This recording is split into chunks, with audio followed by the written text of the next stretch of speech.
Okay, so you pick up a towel from your table with the folded side away from you. You pinch it with your thumb and index finger, and then roll your other fingers in, and then rotate your wrist down.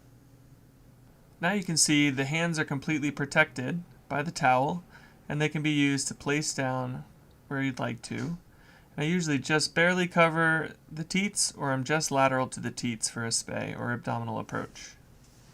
Make sure that your gloves don't touch anything but your sterile towels or the sterilely prepared skin.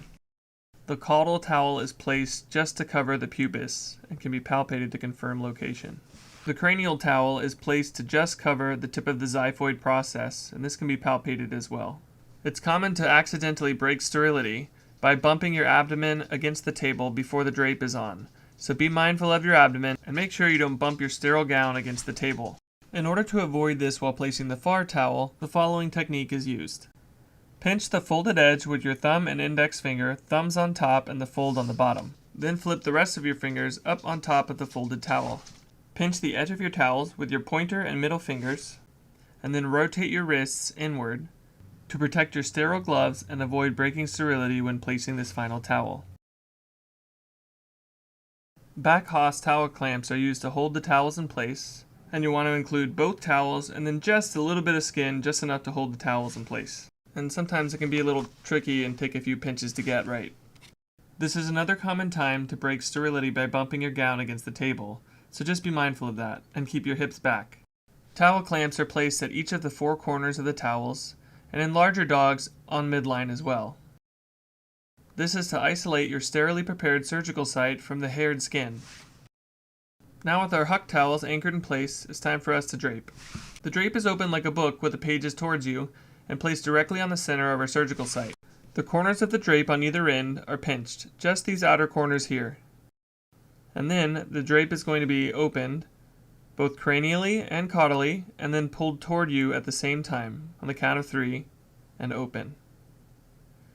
The cranial edge of the drape is dropped over the patient and anesthesia, and then the caudal edge of the drape is fastened to your table.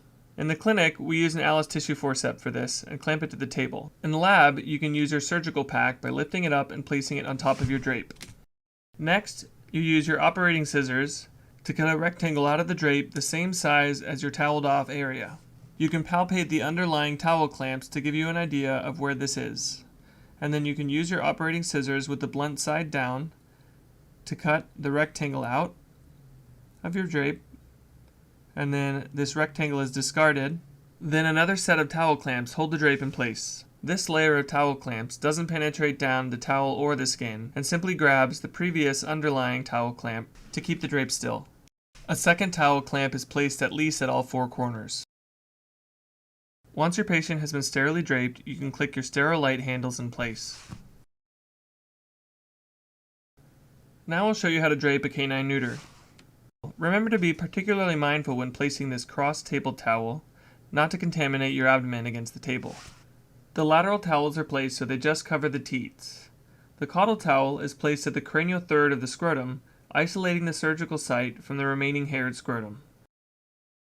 And the cranial towel covers the clip edge on the prepuce.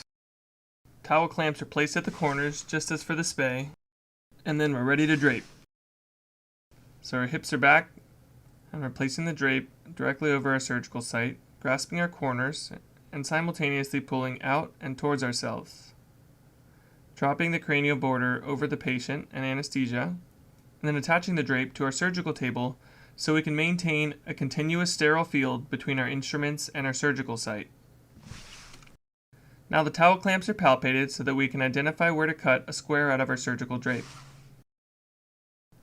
Once again, the drape is held in place using towel clamps, which grasp only the drape and then the underlying towel clamp that's holding the towel.